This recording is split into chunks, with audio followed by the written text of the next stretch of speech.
ಬರಲ್ಲ ಅಂತ ಹೇಳಿದ್ಮೇಲೆ ನಾನೇ ಅಲ್ಲಿಗೆ ಬರೋಣ ಅಂತಿದ್ದೆ. ಆದರೆ ಸ್ವಲ್ಪ ದಿವಸದಿಂದ ನನ್ನ ಮನಸ್ಸೇ ಸರಿ ಇಲ್ಲ. ಇಲ್ಲಿ ಆಗಬಾರ್ದು ಏನೋ ನಡೀತಾ ಇದೆ ಅನ್ನಿಸ್ತಾ ಇದೆ. ಅದಿರಲಿ, ಇಂಥ ಸಮಯದಲ್ಲಿ ನೀನು ಹೆಚ್ಚಿಗೆ ಓಡಾಡಬಾರ್ದು. ಅಂಥದ್ರಲ್ಲೂ ಯಾಕಿಷ್ಟು ದೂರ ಬರಕ್ಕೆ ಹೋದ್ರಿ? ಅಪ್ಪನ್ ನೋಡ್ಬೇಕು ಅನ್ನಿಸ್ತು, ಅದಕ್ಕೆ ಬಂದೆ. ಇಲ್ಲ, ಬೇರೆ ಏನೋ ಇದೆ. ಭರತ್ಗೆ ರಜಾ ಸಿಗಲ್ಲ, ಆದ್ರಿಂದ ಡೆಲಿವರಿ ಬರಲ್ಲ. ಅಲ್ಲೇ ಹಾಸ್ಪಿಟಲ್ನಲ್ಲಿ ಅಡ್ಮಿಟ್ ಆಗ್ತೀನಿ ಅಂತ ಫೋನ್ ಮಾಡಿ ಹೇಳಿದವಳು ಈಗ ಇದ್ದಕ್ಕಿದ್ದಾಗೆ ಈ ತಂದೆ ನಾನು ಬಂದಿದೆ ಅಂದರೆ ನನ್ನನ್ನೇನು ದಡ್ಡ ಅನ್ಕೊಂಡಿದ್ಯಾ? ಒಪ್ಕೊಂಡೆ ಮಿಸ್ಟರ್ ಚತುರ್ವೇದಿ ಅವರೇ. ಭರತ್, ಏನು ಯೋಚನೆ ಮಾಡ್ತಾ ಇದೆಯಾ? ಏನಿಲ್ಲ ಮಾವ. ನಿನ್ನ ಮನಸ್ಸು ತುಂಬ ನಿನ್ನ ತಮ್ಮ ವಿನೋದ ಇದ್ದಾನೆ ಅಲ್ವಾ? ಹೌದು, ಅವನ್ನ ನೋಡಬೇಕು ಅಂತ ನನ್ನ ಮನಸ್ಸು ತುಂಬ ಆಸೆ ಪಡ್ತಾ ಇದೆ. ನನಗೆ ಡ್ಯೂಟಿ ಒಪ್ಪಿಸಿದಾಗ ಅದು ವಿನೋದ್ನ ಹುಡುಕೋ ಪ್ರಯಾಣ ಆಗಿರುತ್ತೆ ಅಂತ ನನಗೆ ಗೊತ್ತಿರಲಿಲ್ಲ. ಭರತ್ ಹೇಳ್ತಾ ಇರೋದು ವಿನೋದ್ ಮತ್ತೆ ಅವ್ರ ಕಡೆಯವ್ರನ್ನ ಪತ್ತೆ ಹಚ್ಚಲಿಕ್ಕೆ ಗವರ್ಮೆಂಟ್ ಪೋಸ್ಟ್ ಮಾಡಿರೋದು ಭರತನ್ನೇ.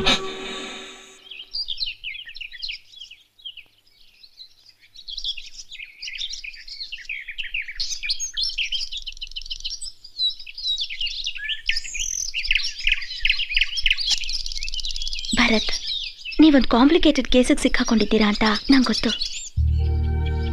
ವಿನೋದ್ ಮೊದಲಿಂದಲೂ ಅವಂದೇ ಆದ ರೀತಿಯಲ್ಲಿ ಹೋಗ್ತಾ ಇದ್ದ. ಇಲ್ಲಿಗೆ ಹೊರಡೋದಕ್ಕೆ ಮುಂಚೆ ಫೋನ್ ಮಾಡಿ ಒಂದು ರಿಸ್ಕ್ ತಗೋತಾ ಇದ್ದೀನಿ ಅಂತ ಹೇಳಿದಾಗ ಹೀಗಾಗುತ್ತೆ ಅಂತ ಅನ್ಕೊಟ್ಟಿರ್ಲಿಲ್ಲ. ಏನ್ ಭರತ್, ನೀವು ಚಿಕ್ಕ ಮಗು ತರ. ಅವನಿಗೇನಾದ್ರೂ ಒಂದೇ ಒಂದು ಪ್ರಾರ್ಥನೆ ದುರ್ಗಾ, ಅವನೆಲ್ಲೇ ಇದ್ರು ಜೀವಂತವಾಗಿದ್ರೆ ಸಾಕು. ಇಲ್ಲ ರೀ, ಅವನ್ಗೇನೂ ಆಗಿರಲ್ಲ. ಡೆಲ್ಲಿನೇ ನಡುಗ್ಸೋ IPS ಆಫೀಸರ್ ಧೈರ್ಯ ಎಲ್ಲ ಇಲ್ಲಿಗೆ ಬಂದ್ ಕೂಡ್ಲೆ ಕರ್ಗೋಯ್ತಾ?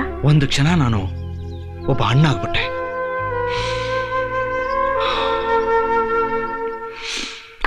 Okay, IPS officer Bharath reporting sir.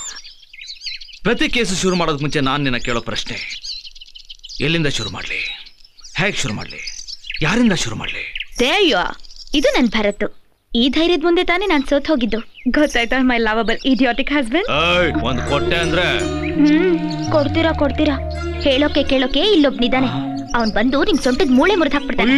I am sorry ಮಚ್ಚಿನಾ, ಹೇಳಿದ್ರ ವಾಪಸ್ ತಗೊಂಡ್ಬಿಡ್ತೀನಿ. ಈ ಭಯ ಯಾವಾಗ್ಲೂ ಮನ್ಸಿನಲ್ಲಿರ್ಬೇಕು. ಈಗ ಹೇಳಿ, ಏನ್ ಕೇಳಿದ್ದು? ಎಲ್ಲಿ ಶುರು ಮಾಡ್ಲಿ ಅಂತ. ಅಪ್ಪ ಹೇಳಿದ ಪ್ರಕಾರ ಅವ್ರು ನೀಲಿ ಬೆಟ್ಟಕ್ಕೆ ಬಂದಾಗ್ಲಿಂದ ನಮ್ಗೆ ಎಷ್ಟು ಸಲ್ತಾನೆ ಉಳ್ಕೊಂಡಿದ್ದು. ಅಂದ್ಮೇಲೆ ಅಲ್ಲಿಂದ ಶುರು ಮಾಡೋದೆ ಕರೆಕ್ಟ್ ಪ್ಲೇಸ್. Right point. ಪರವಾಗಿಲ್ಲ, ನಿನಗೂ ಪೊಲೀಸ್ ಬುದ್ಧಿ ಬಂದಾಯ್ತು. ಕೇಸ್ ಶುರು ಮಾಡಕ್ಕೆ ನನ್ ಬುದ್ಧಿ ಬೇಕು, ಆದ್ರೆ ಗವರ್ಮೆಂಟ್ ಸಂಬಳ ಮಾತ್ರ ನಿಮ್ಗೆ. ಇವತ್ತಿನ ತನಕ ಲೆಕ್ಕಾಚಾರ ಹಾಕಿ ನನಗೆ ಕಮಿಷನ್ ಕೊಡ್ಬೇಕು ಅಂತ ನಿಮ್ ಮನ್ಸಿಗೆ ಬಂದಿದ್ಯಾ? ಕಮಿಷನ್ ಕೊಟ್ಟಿದ್ದೀನಲ್ಲೇ. ಎಲ್ರಿ? ಅದೇ ತಾನ ಕಡೆ ನೀನು ಹೊಟ್ಟೆಯಲ್ಲಿ ಬೆಳೀತಾ ಇರೋದು.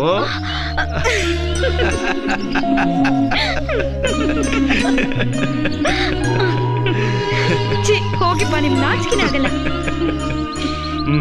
So, we are starting from the guest house.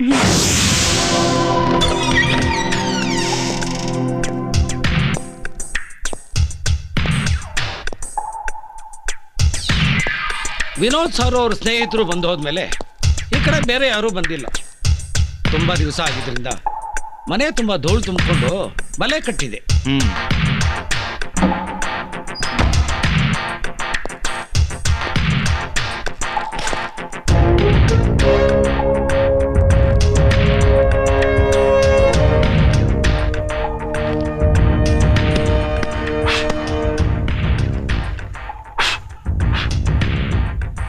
ಸುಂದರ ಸ್ವಾಮಿ,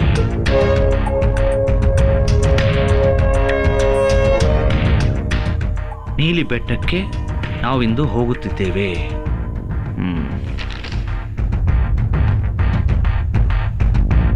ನಗ್ನ ನೇತ್ರಗಳಿಗೆ ಅವಳು ಸ್ವಪ್ನ ಸುಂದರಿಯಾಗಿದ್ದಳು. ಆದ್ರೆ ಕ್ಯಾಮ್ರಾದಿಂದ ನೋಡಿದಾಗ ನಂಗೆ ನಂಬಕ್ಕೆ ಆಗ್ಲಿಲ್ಲ. ಅಖಿಲ ಶಿವರಾಮ್. ಇದರಿಂದ ನಿಂಗೆ ಏನ್ ಅನ್ಸುತ್ತೆ? ಹೊಟ್ಟೆ ಇಷ್ಟು ದಪ್ಪ ಇರೋದ್ರಿಂದ ಸಾರಿ ಉಟ್ಕೊಳಕ್ ನಂಗೆ ಕಷ್ಟ ಅಂತ ಅನ್ಸುತ್ತೆ. ಓಯ್, ನಾನ್ ಕೇಸ್ ಬಗ್ಗೆ ಕೇಳಿದ್ರೆ ನೀನ್ ಸೀರೆ ಕತೆ ಹೇಳ್ತೀಯಲ್ಲ. ಈ ಹೊಟ್ಟೆ ಮೇಲೆ ಸೀರೆ ಸುತ್ತಿ ಕಟ್ಕೊಳ್ಳೋರ್ ಪಾಡು ಉಟ್ಕೊಳ್ಳೋರ್ಗೆ ಗೊತ್ತು. ನಿಮ್ ತರ ಪ್ಯಾಂಟು ಶರ್ಟ್ ಸರಕ್ ಅಂತ ಹಾಕೊಳ್ಳೋರ್ ಗೊತ್ತಾಗಲ್ಲ. ಸ್ವಲ್ಪ ಸೀರೆ ಹಂಚ್ನಾದ್ರು ಹಿಡ್ಕೊಳ್ಳಿ ಬನ್ರಿ. ಏನದು, ಒಬ್ಬ IPS ಆಫೀಸರ್ನ ಸೀರೆ ಹಂಚಿಡಿ ಅಂತ್ಯಾ? ಇರ್ಲಿ, ಹೆಂಡತಿ ಅಲ್ವ, ಏನ್ ಮಾಡಕತ್ತದ? IPS ಆಫೀಸರ್ಸ್ ಯಾರೋ ಸೀರೆ ಅಂಚ್ ಹಿಡಿಬಾರ್ದು ಅಂತ ಇಂಡಿಯನ್ ಪೀನಲ್ ಕೋರ್ಟ್ ಅಲ್ಲಿ ರೂಲ್ಸ್ ಏನಿಲ್ವಲ್ಲ? ಎಲ್ಲ ನಿನ್ ಟೈಮ್ ಕಣೆ, ಹೇಳ್ತೀಯ. ಈಗ ಹೇಳಿ, ಏನ್ ವಿಷಯ? ಆ ಡೈರಿ ಓದಿದ್ಯಲ್ಲ, ನಿಂಗೇನು ಅನ್ಸ್ತು? ಸ್ವಾಮಿ ಡೈರಿಲಿರೋ ಒಂದೊಂದು ಅಕ್ಷರನೂ ಅಳತೆ ಮಾಡಿ ಬರ್ದಿರೋ ಹಾಗನ್ಸುತ್ತೆ. ನನ್ ಲೆಕ್ಕದ ಪ್ರಕಾರ ತುಂಬಾ ಸುಂದರಿಯಾಗಿರ್ಬೇಕು ಆ ಅಖಿಲ ಶಿವರಾಮ್. ಪುರುಷರ ನರನಾಡಿಗಳನ್ನು ರೋಮಾಂಚನಗೊಳಿಸುವಂತ ಅಪ್ಸರೆ. ಯಾಕೆ ಲೈನ್ ಹೊಡಿಬೇಕು ಅಂತಿದ್ದೀರಾ? ಅಲ್ಲ, ನೀನ್ ಡೆಲಿವರಿ ಹೋದಾಗ ಗ್ಯಾಪ್ ಅಲ್ಲಿ IPS ಆಫೀಸರ್ ಅಂತಾನು ನೋಡಲ್ಲ. ನೀನ್ ತಾನೇ ಹೇಳ್ದೆ ಲೈನ್ ನೋಡಿ ಅಂತ. ಹೇಳಿದ್ರೆ ಲೈನ್ ಹೊಡ್ಬಿಡ್ತೀರಾ? ಈ ಅಪ್ಸರೆ ಇರುವಾಗ ಬೇರೆ ಅಪ್ಸರೆ ನನಗೆ ಯಾತಕ್ಕೆ?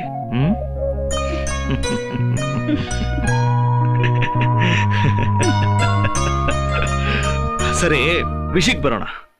ಈ ಸುಂದರ ಸ್ವಾಮಿಗೂ ಅಖಿಲ ಶಿವರಾಮ್ಗೂ ಏನಾದರೂ ಸಂಬಂಧ ಇತ್ತು ಅಂತ ನಿನ್ಗನ್ಸುತ್ತಾ?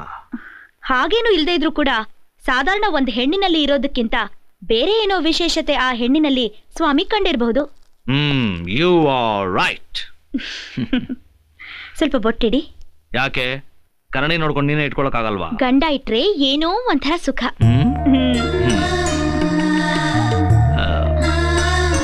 ಕದ್ಲಬೇಡ. ನಾನೆಲ್ಲಿ ಕದಲ್ತಿದ್ದೀನಿ? ಇಡ್ರಿ. ಅಪ್ಪ, ಇಷ್ಟೊತ್ತಾಯ್ತು ಇಡೋಕೆ. ಯಾರೋ ನೋಡಕ್ ಬಂದಿದ್ದಾರೆ. I am Girish Shetty. ಕೂತ್ಕೊಳ್ಳಿ. Thank you sir. Crime branch ಅಲ್ವಾ? Yes sir. ಏಬಲ್ ಆದ ಒಬ್ಬ ಆಫೀಸರ್ ಬೇಕು ಅಂತ ನಾನೇ ಐಜಿಗೆ ಹೇಳಿದ್ದೆ. Thank you sir. ಟೀ ತಗೊಳ್ಳಿ. Thank you madam. Durga, my wife. ನಂಗೆ ಗೊತ್ತು ಮೇಡಮ್ ಅವರು ಬಿಸ್ನೆಸ್ ಇಂಡಿಯಾದಲ್ಲಿ ದ ನ್ಯೂಕ್ಲಿಯರ್ ವರ್ಲ್ಡ್ ಅಂತ ಮೇಡಮ್ ಅವ್ರ ಲೇಖನವನ್ನ ನಾನು ಓದಿದ್ದೀನಿ. ಹಾಗಾದ್ರೆ ನಿಮ್ಮಲ್ಲೂ ಓದೋ ಅಂತ ಪೊಲೀಸ್ನವ್ರು ಇದ್ದಾರೆ? ಆ ವರ್ಷ ನಾನು ಕಂಪ್ಯೂಟರ್ ಇಂಜಿನಿಯರ್ ಆಗಿದ್ದೆ ಟೆಕ್ನೋವರ್ಲ್ಡ್ ನಲ್ಲಿ. ಓ, ಅದ್ ಸರಿ. ರೋಬೋ ಕಾಪ್ ಅಲ್ವಾ? ದುರ್ಗಾ, ಸ್ವಲ್ಪ ಡೈರಿ ತಗೊಂಬ. ಸರಿ. ಮಿಸ್ಟರ್ ಗಿರಿ ಸರ್, ತುಂಬಾ ರಹಸ್ಯವಾದ ಕೇಸ್ ಆದ್ರಿಂದ ಎಲ್ಲಾ ಮೂಮೆಂಟ್ಸ್ಗೂ ನನ್ನ ಕಡೆಯಿಂದ ಒಂದು ನಿಬಂಧನೆ ಇರುತ್ತೆ. ನನ್ಗೆ ಗೊತ್ತು ಸರ್. ಹೇಗೆ? ಟ್ರೈನಿಂಗ್ಗೋಸ್ಕರ ಡೆಲ್ಲಿ ಬಂದಾಗ ನೀವು ನನ್ನ ಕ್ಲಾಸ್ ತಗೊಂಡಿದ್ರಿ. ಅವತ್ತೇ ಗೊತ್ತಾಯ್ತು ನಿಮ್ ಕ್ಯಾರೆಕ್ಟರ್ ಏನು ಅಂತ. ಆಯ್ಸಿ.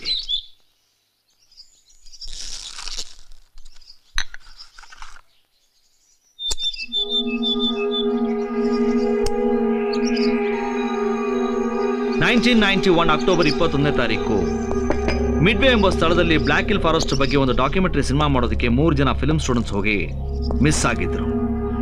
ಅವ್ರನ್ನ ಹುಡುಕಕ್ಕೆ ಹೋದ ಒಂದು ಟೀಮ್ 1 ವರ್ಷದ ನಂತರ ಅವ್ರು ಬಳಸಿರ್ತಕ್ಕಂಥ ಕ್ಯಾಮ್ರಾ ಇನ್ನೂ ಅನೇಕ ವಸ್ತುಗಳನ್ನ ಆಧಾರವಾಗಿ ಇಟ್ಕೊಂಡು ಅವ್ರಿಗಾದ ನಿಗೂಢ ದುರಂತದ ಬಗ್ಗೆ ಇದುವರೆಗೂ ತಿಳ್ಕೊಳಕ್ಕಾಗಲಿಲ್ಲ. ಆ ಸತ್ಯ ಅಜ್ಜಿ ಹೇಳೋ ದೇವದ ಕತೆ ತರ ಇವತ್ತಿಗೂ ಉಳಿದಿದೆ. ಆ ಕತೆ ತರಾನೇ ಈ ಕೇಸು ಅನ್ಸುತ್ತೆ.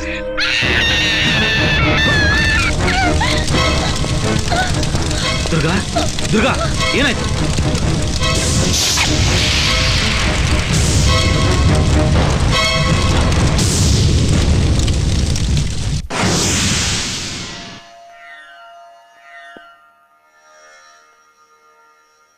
ಭರತ್, ನಾನು ಹಳೆ ಕಾಲದವನು.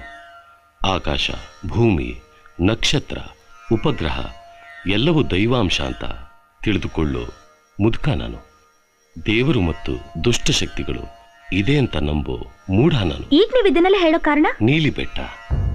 ನೀಲಿ ಬೆಟ್ಟದ ರಹಸ್ಯವನ್ನು ಹುಡುಕುವ ಮೊದಲು ಜೀವನದ ಎಲ್ಲ ಆಸೆಗಳನ್ನ ಪೂರೈಸಿಕೊಂಡಿರಬೇಕು. ಹಾಗಂದ್ರೆ ಸಾವು. ನೀಲಿ ಬೆಟ್ಟದ ಸತ್ಯವನ್ನು ತಿಳಿದುಕೊಳ್ಳಲು ಹೋದ್ರೆ ವಾಪಸ್ ಬರ್ತಾರೆ ಅಂತ ನಂಬಿಕೆ ಇಲ್ಲ. ವಿನೋದಿಗೇನಾದ್ರೂ ಹೋಗ್ಬೇಡ ಅಂತ ನಾ ಹೇಳಿದ್ದೆ, ಕೇಳಲಿಲ್ಲ. ಆ ದಿನ ಹೆಚ್ಚು ವಾದ ಮಾಡೋದಕ್ಕೆ ನನಗಾಗ್ಲಿಲ್ಲ ಅನ್ನೋದೇ ಸತ್ಯ. ನಿನ್ನ ನಾನು ನಿರಾಸೆ ಮಾಡ್ತಾ ಇಲ್ಲ, ಇರೋದನ್ನ ಹೇಳ್ತಾ ಇದ್ದೀನಿ. ನೀನ್ ಕರ್ತವ್ಯಕ್ಕೆ ಇಳಿಯೋದಕ್ಕೆ ಮುಂಚೆ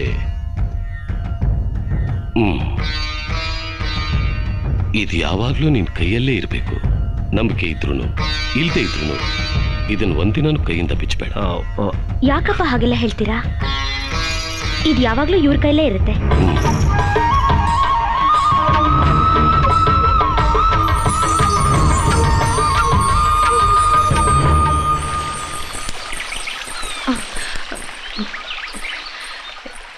ಏನ್ ಬೇಕು? ಅಖಿಲ ಶಿವರಾಮ್ ಇದ್ದಾರಾ? ಒಳಗಿದ್ದಾರೆ. ಏನ್ ವಿಷಯ? ನಮ್ಮ ಸಾಹೇಬ್ರವ್ರನ್ನ ನೋಡ್ಬೇಕಂತೆ. ಸ್ವಲ್ಪ ಇರಿ, ಕೇಳ್ಕೊಂಡು ಬಂದ್ಬಿಡ್ತೀನಿ. ಏನು ಕೇಳೋದು? ಅನುಮತಿ ಇಲ್ಲದೆ ಮೇಡಮ್ನ ನೋಡೋದು ಕಷ್ಟ ಸರ್. ಒಂದು ನಿಮಿಷ ಇರಿ.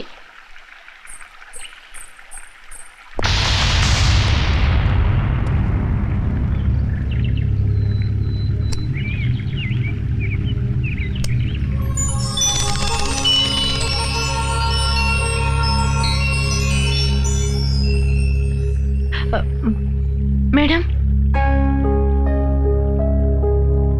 ನಿಮ್ಮನ್ನು ನೋಡೋಕೆ ಪೊಲೀಸವ್ರು ಬಂದಿದ್ದಾರೆ. ಅವ್ರಿಗೆ ಏನ್ ಹೇಳ್ಬೇಕು?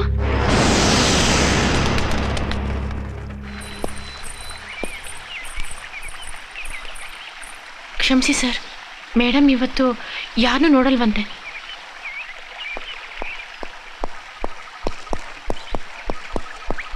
ಸರ್, ಅವ್ರಿಗೆ ನೋಡೋಕ್ಕಾಗಲ್ವಂತೆ.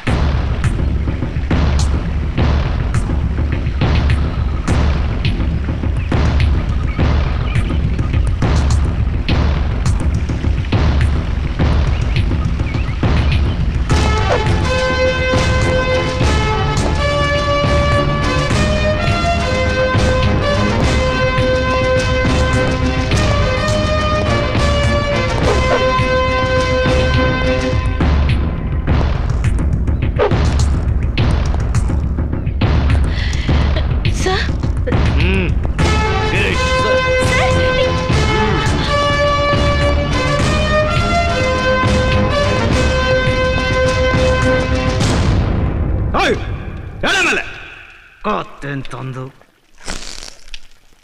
ಯಾರೇ ನೀನು? ದೇವಲೋಕದಿಂದ ಇಳಿದು ಬಂದಿರೋ ಅಪ್ಸರೇನ? ನೀನ್ ನೋಡ್ಬೇಕು ಅಂದ್ರೆ ಗಳಿಗೆ ಮುಹೂರ್ತ ಫಿಕ್ಸ್ ಮಾಡ್ಕೊಂಡ್ ಬರ್ಬೇಕಾ?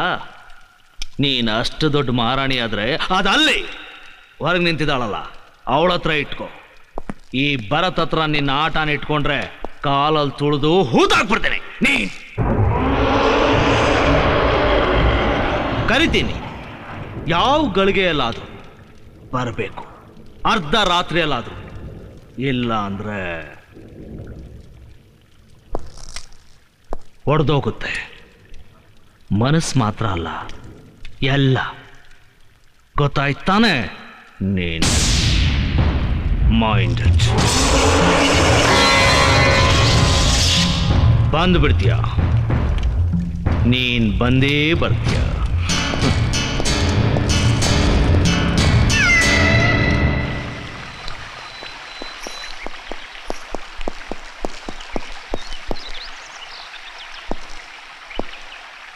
ಸುನಂದ, ನೀನು ರಾಮಯ್ಯನ ಮಗಳಲ್ವಾ? ಹೌದು. ಹಾಗಾದ್ರೆ ಈ ವಿನೋದ್ ಮತ್ತೆ ಅವನ ಸಂಗಡಿಗರು ಅಖಿಲ ಶಿವರಾಮ್ ನೋಡೋದಕ್ಕೆ ಯಾಕೆ ಹೋದ್ರು? ಭೇಟಿ ಮಾಡೋಕೆ. ಆಮೇಲೆ ಮೇಡಮ್ ಮೊದಲು ಒಪ್ಪಿದ್ರು, ಆದ್ರೆ ಶೂಟಿಂಗ್ ಮಾಡಕ್ ಬಿಡ್ಲಿಲ್ಲ. ಯಾಕೆ? ಮೇಡಮ್ಗೆ ಅದೆಲ್ಲ ಇಷ್ಟ ಆಗಲ್ಲ. ಅದ್ಯಾಕೆ ಹಾಗೆ? ಗೊತ್ತಿಲ್ಲ. ವಿನೋದ್ ಗ್ರೂಪ್ ಅಲ್ಲಿ ಸುಂದರ್ ಸ್ವಾಮಿ ಅಂತ ಒಬ್ಬ ಕ್ಯಾಮ್ರಾಮನ್ ಇದ್ನಾ? ಇದ್ರು. ನಾನು ಅವ್ರನ್ನ ಪರಿಚಯ ಮಾಡ್ಕೊಂಡಿದ್ದೆ. ಅವ್ರಿಗೆ ಅಖಿಲ ಮೇಡಮ್ ಜೊತೆಲಿ ಏನಾದರೂ ಸಂಬಂಧ ಇತ್ತಾ? ಇಲ್ಲ, ಅವ್ರು ಬಂದಿದ್ದು ನೀಲಿ ಬೆಟ್ಟದ ರಹಸ್ಯ ತಿಳ್ಕೊಳ್ಳೋದಕ್ಕೆ. ಏನದು ರಹಸ್ಯ? ಪ್ರತಿ ಚಿತ್ರ ಪೌರ್ಣಮಿ ದಿನ ನೀಲಿ ಬೆಟ್ಟದಲ್ಲಿ ಪ್ರತ್ಯಕ್ಷ ಆಗೋ ದಿವ್ಯ ತೇಜಸ್ಸಿನ ಬಗ್ಗೆ. ಆಮೇಲೆ ಮೇಡಮ್ ಅವ್ರಿಗೆ ಕಾಡ್ಗೆ ಹೋಗೋದು ಬೇಡ ಅಂತಿದ್ರು. ಯಾಕೆ? ತುಂಬಾ ಅಪಾಯ ಅಂತ. ನೀಲಿ ಬೆಟ್ಟದ ರಹಸ್ಯ ಹುಡ್ಕೊಂಡು ಹೋದವರು ವಾಪಸ್ ಬರಲ್ಲ ಅಂತಾರೆ. ಅಲ್ಲಿಗೆ ಹೋದ್ರು ವಾಪಸ್ ಬರಲ್ಲ ಅಂತ ನಿಮ್ಮ ಮೇಡಮ್ಗೆ ಹೇಗೆ ಗೊತ್ತು? ನೀಲಿ ಬೆಟ್ಟದ ಒಂದೊಂದು ಮೂಲೆ ಅಷ್ಟೇ ಅಲ್ಲ, ಅಲ್ಲಿನ ಗಿಡ ಬೇರುಗಳು ಸಹ ಮೇಡಮ್ ಚೆನ್ನಾಗಿ ಗೊತ್ತು.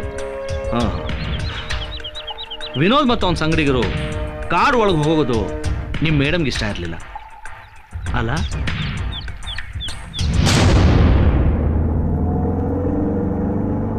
ನಿಮ್ಮ ಅಖಿಲ ಮೇಡಮ್ಗೆ ಮದುವೆ ಆಗಿದೆಯಾ? ನನಗೆ ತಿಳಿದಾಗೆ ಇಲ್ಲ. ಓದ್ತಿರುವಾಗ ಯಾರನ್ನಾದ್ರೂ ಪ್ರೀತಿಸಿ ಮೋಸ ಹೋಗಿ ಗಂಡಸರ ಬಗ್ಗೆ ದೇಶ ಆ ಥರದ್ದೇನಾದ್ರು? ಏನೋ ಗೊತ್ತಿಲ್ಲ. ಹೇಗೆ ಮೇಂಟೈನ್ ಮಾಡ್ತಾರೆ ಅವ್ರ ಸೌಂದರ್ಯನ? She is really beautiful. ನಿಮ್ಮ ಅಖಿಲ ಶಿವರಾಮ್ ಒಂದು ಅದ್ಭುತವಾದ ಹೆಂಗಸು. ಹೌದು, ಅದ್ಭುತನೇ. ಯಾರು ತಿಳ್ಕೊಳಕ್ ಆಗದೇ ಇರೋವಂಥದ್ದು. ನಮ್ಮ ಮೇಡಮ್ ಈಗಲೂ ಹಳೆ ಕಾಲದವ್ರಾಗೆ. ನನಗೊಂದ್ಸಲ ಹೇಳಿದ್ರು, 100 ವರ್ಷಗಳ ಹಿಂದೆ ಅದೇನೋ ಮಮ್ಮಿ ಅಂತ ಇರುತ್ತಂತಲ್ಲ, ಅದ್ರ ಜೊತೆ ಒಂದ್ಸರಿನಾದ್ರೂ ಮಲಗ್ ಬರಬೇಕು ಅಂತ. ನಿಮ್ಮ ಮೇಡಮ್ ಹುಚ್ಚ? ಆ? ಅಲ್ಲ, ಈ ಥರ ಕೇಸುಗಳೆಲ್ಲ ನಾವು ಹಾಗೆ ಕರೆಯೋದು. ಇಲ್ಲಿ ನೋಡಿ, ಆ? ಇಲ್ಲೇ ನಿಲ್ಸಿ. ಯಾಕೆ? ನಿಮ್ ಜೊತೆ ಬರೋದ್ ನೋಡಿದ್ರೆ ಅಷ್ಟೇ.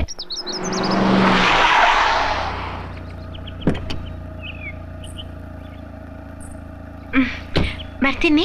ಆಯ್ತು. ಸುನಂದ, ಹ್ಮ್ ನಿಮ್ಮ ಮೇಡಮ್ನ ನಾನು ಕೇಳಿದೆ ಅಂತ ಹೇಳಿ. ಬಾಯ್.